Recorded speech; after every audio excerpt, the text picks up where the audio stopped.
ఇక్కడ నా మిత్రుడు సోదర సమానుడు అత్యంత ఆప్తుడు వెంకీ ఆయనతో చేయటం అన్నది నాకు చాలా ఎక్సైటింగ్ ఉంది. దాని గురించి తర్వాత మాట్లాడతాను. ముందుగా ఏంది వెంకీ సంగతి అంటే అదిరిపోద్ది సంక్రాంతి అని. ఏంది బాసు సంగతి అంటే మనదే కదా సంక్రాంతి అని, ఇరగదిద్దాం సంక్రాంతి అని అంటాం. ఇక్కడ ఈ సందర్భంగా ప్రత్యేకించి మనదే కదా సంక్రాంతి, ఇరగదిద్దాం సంక్రాంతి అనేది కేవలం మన శంకర వరప్రసాద్ గారిదే కాదు. ఈ సంక్రాంతి మొత్తం మన తెలుగు పరిశ్రమది అవ్వాలని మనస్ఫూర్తిగా కోరుకుంటున్నాను. అందరికీ డార్లింగ్, ఇందా మన అనిల్ చెప్పినా ఎవరు చెప్పినా, ప్రభాస్ రాజా సాబ్ కానీ,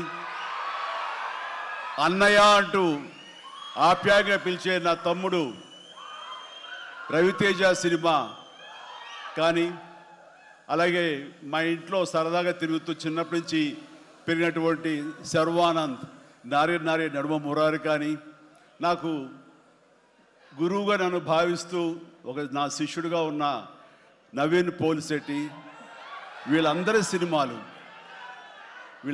సినిమాలు కూడాను ఈ సంక్రాంతికి సూపర్ హిట్ అవ్వాలని, తద్వారా వాళ్ళకి విజయం లభించడమే కాదు, తెలుగు సినిమా పరిశ్రమకు, నిర్మాతలకు, బయ్యర్లకి వీళ్ళందరూ కూడా సుభిక్షంగా ఉన్నప్పుడే అదే నిజమైన సంక్రాంతి.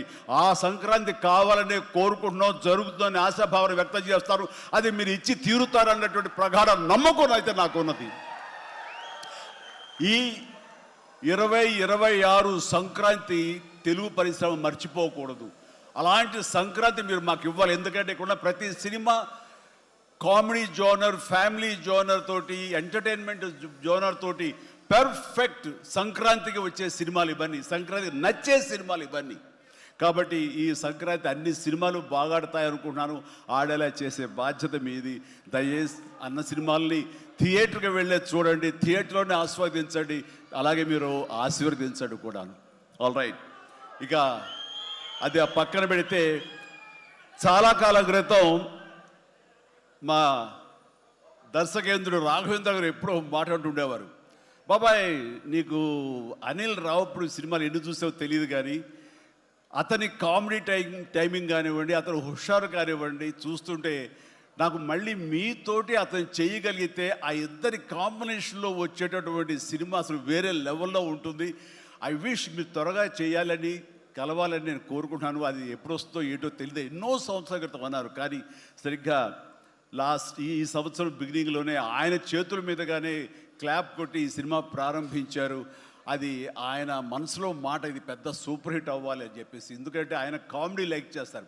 ఆయన సినిమాల్లో ఘరానా మొగుడు ఎంత విజయం సాధించిందో అలాంటి విజయం సాధించాలి ఈ సినిమా అంటూ ఆయన ఎన్నోసార్లు నాతో చెప్పుకుంటూ వచ్చారు. ఎన్నోసార్లు సెట్కి రావాలని పిలవేంటని కూడా మరి అడిగారు, మనమే పిలలేదు. ఆయన ఎవరైనా హీరోయిన్లు ఉన్నప్పుడు మాత్రమే వస్తాను, ఏదైనా హుషారుగా వస్తుంది అంటుంటారు ఆయన. అది కుదరలేదు ఎందుకో. బట్ ఏమైనా సరే ఈ సినిమా కథ కుదిరింది అని సంక్రాంతికి వస్తున్నాం తర్వాత అనిల్ రావుపూడి నా దగ్గరకు వచ్చి కథాంశం చెప్పినప్పుడు చాలా బాగుంది, ఫ్యామిలీ టచ్ ఉంది, సెంటిమెంట్ ఉంది, చిన్నపిల్లలతో నాకు అటాచ్మెంట్ ఉంది, చాలా హృదయంగా ఉంది, హార్ట్ టచింగ్ సీన్స్ ఉన్నాయి.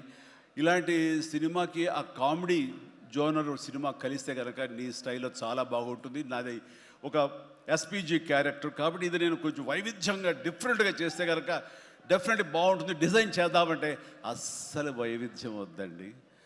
మీరు ఏ సినిమాలు అయితే గతంలో చేశారో, ఏ దొంగ మొగుడు, ఘరణ మొగుడు, రౌడీ అల్లుడు, అన్నయ్య, ఇలాంటి సినిమాలు ఏవైతే ఉన్నాయో, ఇది చంటబ్బాయి, నాకు అలా ఉంటే చాలు.